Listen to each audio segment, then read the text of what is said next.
In a post-Fortnite world, it can be pretty hard to keep track of all the new Battle Royale games coming out, so you may have missed this pretty neat one that came out in April.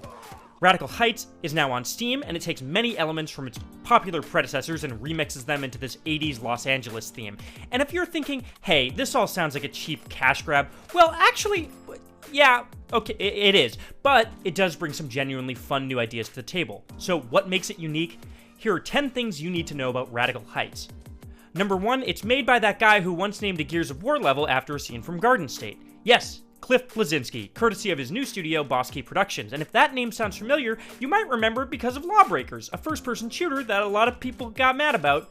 But Radical Heights is not Lawbreakers, so leave your prejudgments at home, which is an imaginary place. Number 2, it has inflatable decoys, and that's pretty cool. Radical Heights has a similar cartoony, arcadey style like Fortnite, except it gets rid of the building mechanic that I'm bad at, and replaces it with more focused gunplay, which I'm also bad at. But more importantly, it features an item where you can drop an inflatable decoy of yourself to confuse your enemies. It's some Looney Tunes shit, and I'm here for it. You can also get items such as confetti bombs and trampolines, and really, it's just all in good fun. It also features many deadly weapons that can make you die. Number 3. It features a more generous cosmetic system that's probably going to make you spend real money. Radical Heights is free to play, which is code for please steal your dad's credit card so you can buy sunglasses for your character. And the fashions in this game are frankly hot as hell. You can buy them for real monies, but you can also find them in-game, which will allow you to spend in-game currency on them instead. This very generous system will probably trick you into spending real money because you're weak and those 3D glasses are cool as fuck. At number 4, when I wrote the script, I wrote number 3 and then number 5 and didn't write number 4, and now I'm gonna own it. So, this is the number 4 now. Number 5, it's got loot. Not only can you collect murder weapons in this game, you can also collect cash and trinkets. Yes, this money can be used on cosmetics, but it can also be used in-game to buy gear from vending machines scattered around the map. You can also find ATMs in-game that allow you to funnel your money into offshore bank accounts, like a goddamn criminal, allowing you to take money out in a later game if you're short on cash. And if you're wondering, doesn't that break the game in favor of people who have played a lot? The answer is probably yes, but it hasn't ruined my life yet, unlike actual money, which has. Number 6, the map is a bunch of squares. Basically, every new Battle Royale game utilizes this circle system where a weird murder circle slowly closes in on you throughout the game and makes the map smaller.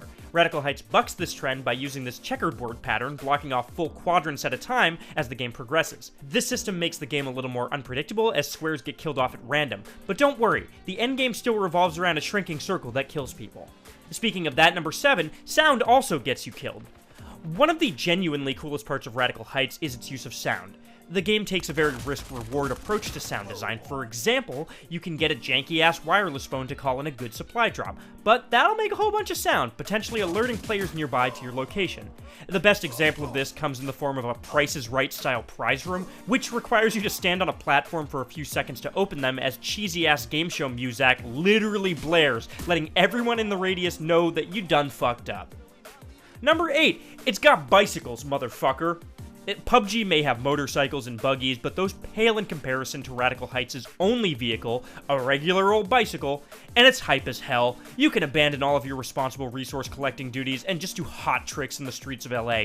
You will get shot and die if you do this, but it's worth it. Number 9, this is not a finished game. It's currently available in Extreme Early Access, which is very good marketing. What this actually means is 2 alpha to even let you play as a female character. A full squad mode hasn't even quite made it to the game yet, unless Cliffy B snuck it in while I was editing this, in which case, April Fools, motherfuckers! So, if you're going in expecting a clean experience, you're going to be sorely disappointed when you run into buildings that literally don't have textures yet. And number 10, this is a fun video game.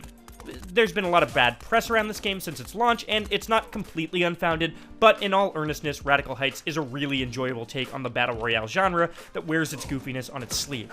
We recommend you check it out so that the servers are full enough for us to get into a game.